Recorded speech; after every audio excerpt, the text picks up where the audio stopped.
As I was sitting there hearing that last song, I was counting the number of decades that I've lived. And I'm not going to tell you how many decades I've lived in now, but it's a lot more than I care to share. But I will tell you, out of those decades, my favorite decade is probably the 70s, okay? I love the 70s. There are a lot of things about the 70s that I miss. One of the things I miss about the 70s is TV. I miss TV in the 70s. Young people, listen up, all right? Back in the 70s, we only had 3 stations. It was so simple. We didn't have a dish on the top of our house. We didn't have Xfinity. We didn't have all these crazy games and options and on-demand and streaming services and all that malarkey. No, no, no. We had ABC, NBC, and CBS and maybe some vague kind of cable 39, I don't know. But we had TV sets, and the TV sets had something on top of them, young folks, known as rabbit ears, okay? And they were not literally rabbit ears. They were antennas that stuck out and were mounted on top of the TV set. And so here's the way it would go. So you'd be sitting there in the den or family room with the shag carpet, watching TV with the family, and one of your parents would say, hey, in my house it was Ed and Ben, hey Ed, get up and adjust the antenna on the TV set. So the kid would have to get up and adjust the rabbit ears, the antenna on the TV set to get better reception, to dial in that HD picture that we had back then, okay? And if it wouldn't work, then my dad, the brilliant technology guy that he has always been, would say, hey, one of you guys need to go up and go in the kitchen and get some tin foil. So we would go into the kitchen and get that Reynolds wrap, someone help me, and wrap it around the rabbit ears. And that would give us better reception. And while we were wrapping it sometimes, Mom or Dad would say, stop, hold it. Don't move. The reception is perfect. So you'd have to stay there for the rest of the game or until Gunsmoke killed the bad guy. You were stuck, man. But that's how it was. I miss the simplicity of TV and rabbit ears back in the 70s. Here's also what I miss. I miss the telephone. Back then, young folks, we had phones with wires that hooked into the walls. Yeah, we did. And we had these phones that later in the mid-70s we invented with these long cords, okay? These long squiggly cords that were 7, 10, 12, 15 feet long. So you could kind of go around the house and talk on the phone. I know you find that hard to believe because you're so used to these cell phones, okay? But we had these things. And we only had 2 colors of phones. There were only 2 colors in the 70s, as I recall. There was that beautiful pea green soup color phones. Remember those? And then if you didn't like the beautiful pea green soup color phones, you had the beautiful mustard yellow colored phones. That's about it, okay? You had a black phone now and there, but basically those are the 3 colors you had: black, mustard yellow, pea green soup. And you'd be sitting around watching TV. Someone's holding the rabbit ears there and the tin foil. The phone would ring. Ring, ring. And pretty soon someone would say, hey, is anybody going to get that? To keep ringing. Ring. Hey, is anybody going to pick that up? The call is probably for you. And so you had an option. Were you going to sit there on the couch? Were you going to let that phone ring out? Were you going to ignore the call? Okay? Because back then, listen, unless you were rich or a doctor, no one had answering machines. So that could have been a valuable call that you missed, or a telemarketer you didn't know. There was no caller ID, so you could ignore the call. Or you could get up and not answer it, but simply take the phone off the hook and get that obnoxious noise. I missed that. And then make the phone sound like it's busy to people who are calling in. Or you could answer the call. Those are the options. Back in the good old days, the glory days, the wonderful decades, the polyester decades, the leisure suit wearing decades of the 70s. I thought about that phone call a lot lately. I thought about how in life, many times we have different calls.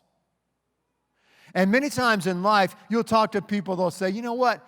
I have a calling on my life. Or you see someone and you say, wow, they're called to do that.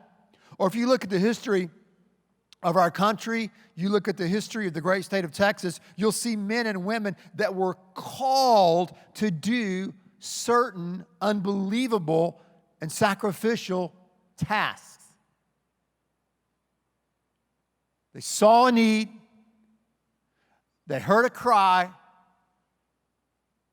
and then they answered the call. So today I want to talk to you about what it means to be called. Today we're going to look at what does it mean to receive a call from God, and what is the price that you pay, that I pay, when we ignore that call.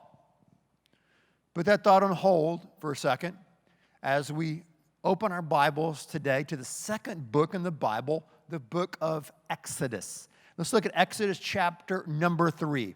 In Exodus 3, you find a group of people, probably around 1 million people, that are suffering. They're oppressed. They're living in misery. They have to work 8 days a week. They have no freedom, they're isolated, they're in bondage, and these are good people. These are godly people, but they are in a big, hot mess in Egypt. They're the Israelites. They've been in slavery, not 4 years, not 1,400 years, but 425 years. And we see in Exodus 3, verse 7, they're crying out to God. Crying out for help, crying out for rescue. And so God says, hey, I hear your call. I remember my covenant relationship with you, and I'm going to call someone to fix this. I'm going to call out someone to step up and step out and to answer the call and to go in and to free you guys from slavery and to bring you into a new promised land.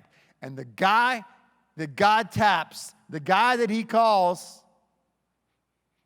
is a guy by the name of Moses. Moses, the MVP of the Old Testament. So what is Moses going to do? Is Moses going to answer the call? Is Moses going to respond when God tells him, hey, I want you to go to Pharaoh and say, let my people go?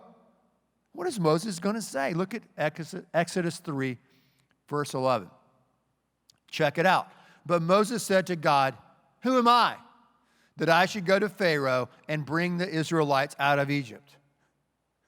Moses said, no, I'm not going to go. Moses said, I'm not qualified. I don't really have what it takes. Moses also felt weighted down by his past. You have to ask yourself the question, where was Moses when God called him? He wasn't in Egypt. He was in the land of Midian.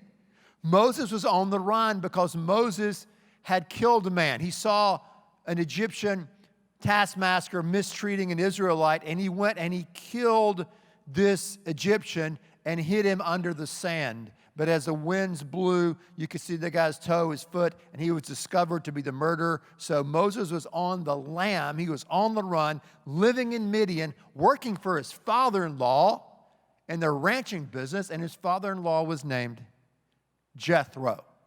Can't make it up. It's right there in the Bible. Okay? So that's where he is. He has no call in his life. He's on the run. He's a fugitive. But God taps Moses and said, hey, Moses, I want you to go. Moses says, no, I can't go. I'm not qualified. Moses says, no, I can't answer the call. I've got to pass. And then he says, I can't talk. I can't talk. I'm not a gifted speaker.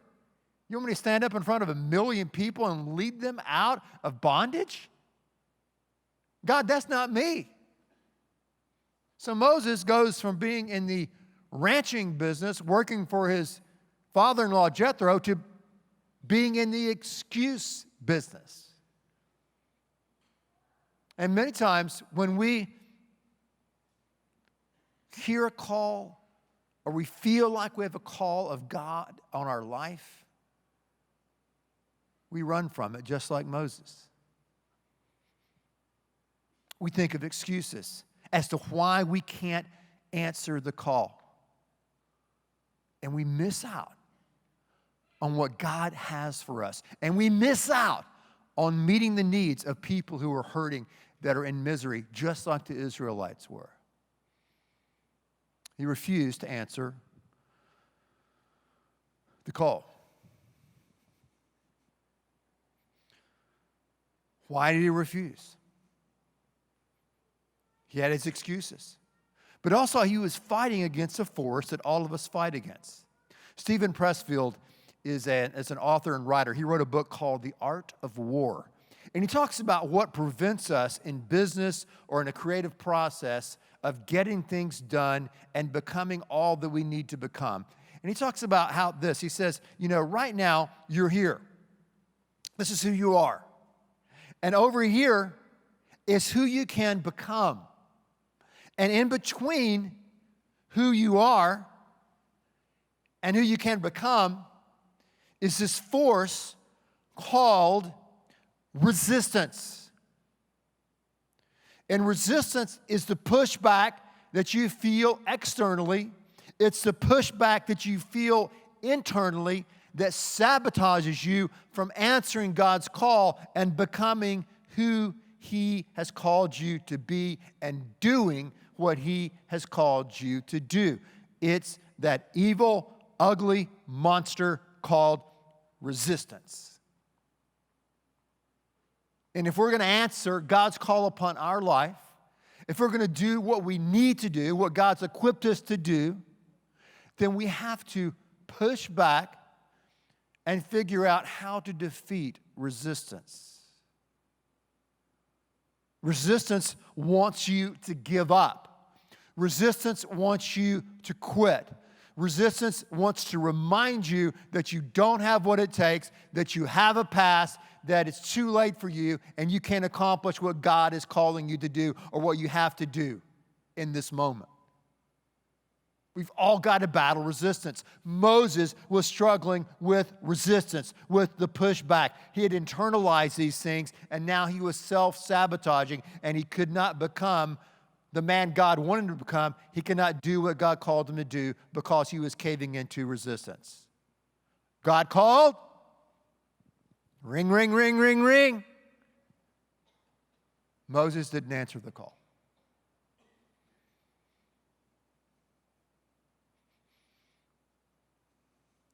Why does God call? It's interesting, isn't it? Why does God call us in the first place? Why does God call you? Why does God call me? Why does He call? Well, God calls because God cares. God cares. God cares about the hurting and the suffering and the misery of people. He cares about the hurting and the suffering and the misery in your own life. So God calls us because God cares. And God cares that we answer that call and meet the needs of those who are hurting and suffering around us. So many times we're praying for God to do things that God's not going to do, but He's going to do through you, right? God answered my prayer. God is saying, you're the answer to your own prayer. I'm calling you to go, Moses. I'm calling you to go. I'm calling you to sign up. I'm calling you to volunteer. I'm calling you into this new vocation. God calls us because God cares. And God's calling is critical for us to understand the purpose as to why we are here. Os Guinness wrote a book years ago, a classic book called The Call. And here's what he says. He says, in any and all situations, both today and tomorrow's tomorrow, God's call to us is the unchanging and ultimate whence, what, why, and whither of our lives. Now, Oz writes this way because he's British. But listen to what he says here.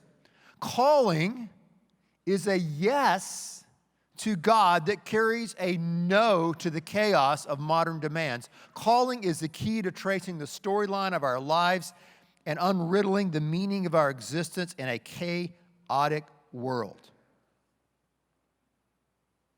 Why am I here? Where am I going? I am here to answer God's call on my life. So what's going to happen to Big Mo? What's going to happen to Moses? Is he going to sit there in the excuse business, in the whining business, in the complaint business? Is he going to tell his victim story? What is he going to do? Is he going to cave into resistance and allow resistance to defeat him? Is he going to bail? Is he going to quit? What's Moses going to do? Well, let's flip over to the New Testament in the book of Hebrews. Check it out, Hebrews 11. Gives us a summary, if you would. It says, by faith, Moses, when he had grown up, refused to be called the son of Pharaoh's daughter, choosing rather to endure ill treatment with the people of God than to enjoy the passing pleasures of sin. He considered the reproach of Christ greater riches than the treasures of Egypt, for he was looking to the reward. Moses chose to answer the call.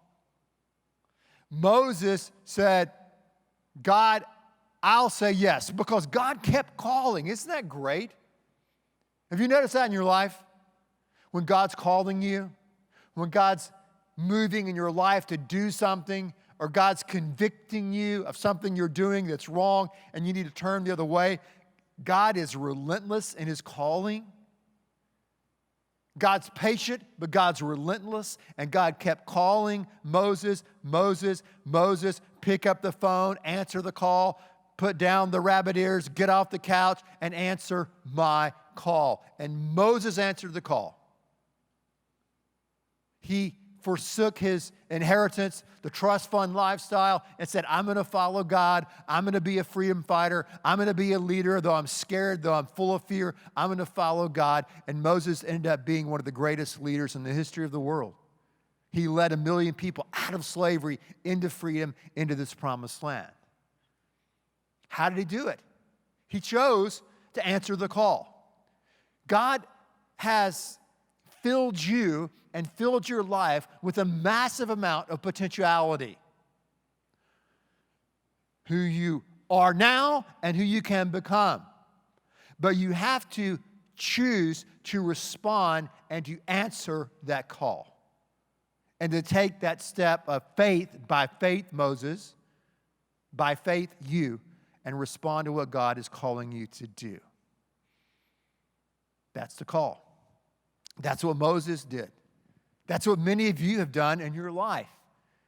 Perhaps it's involved in your vocation. Maybe you are a teacher. Maybe you are a firefighter. Maybe you are a doctor or a nurse. Maybe you are an attorney. But somewhere in your life, maybe in high school or in college or somewhere after that, God called you into this particular vocation. So you have a passion to what you do. You've answered that call. I have a call to do what I do. You say, well, that's natural. You grew up in a preacher's home. They forced you at gunpoint to become a preacher. No, they did not. was not gunpoint. It was a bow and arrow. But actually, it was quite the opposite. Neither my mom nor my dad ever said to myself or my brother, you need to be a pastor. You need to be in ministry. I wanted the opposite of that. I had no desire to do that. But God called me at a young age when I was 12 years old on a retreat to be, one day, to become a preacher. So I answered that call. Because I knew it was God calling me. I knew I had to respond to what He was calling me to do. So the question is this: will you answer that call? Will you answer the call? Think about a friend of mine, good friend of mine, worked in the business world, the marketplace for years, had a very successful job, very successful career. Someone else bought out his company. Boom, he gets laid off. He's in midlife. He's not knowing what to do. Months pass. He's waiting. He gets another lucrative job offer at a different company. And then someone else has offered him a job, this is crazy, as a teacher. He's never taught before. And he's thinking, do I take the money or do I take the teaching job? And so for some reason he goes against the grain. He starts teaching, and he's been teaching for quite a while now, and he loves it. He's passionate about it, and he feels like, hey, now I have found out my calling for God. He answered the call, and he found meaning and purpose and power when he did that. God calls us because God cares. And God calls us not only because He cares about our life, about our gifts, about meeting the needs of people who are hurting around us. God cares about who we become in this process. So God has a unique call on your life. He had a unique call on the life of Moses, a unique call on the life of Noah. He had a unique call on the life of Joseph. He had a unique call on John the Baptist, on Peter, on Thomas, on all these people we know, Mary Magdalene in Scripture. God has a unique call on your life. But the deeper call that He has for all of us here, the deeper call is who we are becoming. There's being who you are now, and then there is becoming. That's who God sees you becoming as you grow in Him and as you develop the character of Christ in your life. God's will for your life is to develop the character of Christ in your heart and your mind. God's will for your life is that you, as you yield and surrender to Him, produce those fruits of the Spirit of love, joy, peace, patience, kindness, goodness, faithful, gentleness, and self-control. Let's not forget that one. That's what God's will is. That's God's deeper call. That's the call within the call. Moses also answered that call. Not only was he a leader, but he was a guy who was passionate about connecting to God on an intimate level. He was passionate about following the law of God and following God's will for his life.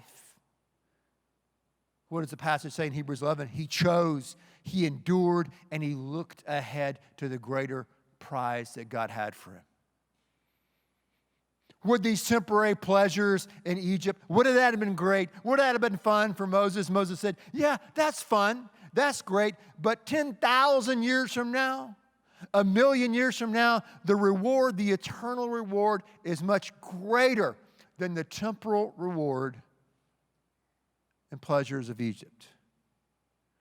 Moses answered the call and chose the road less traveled.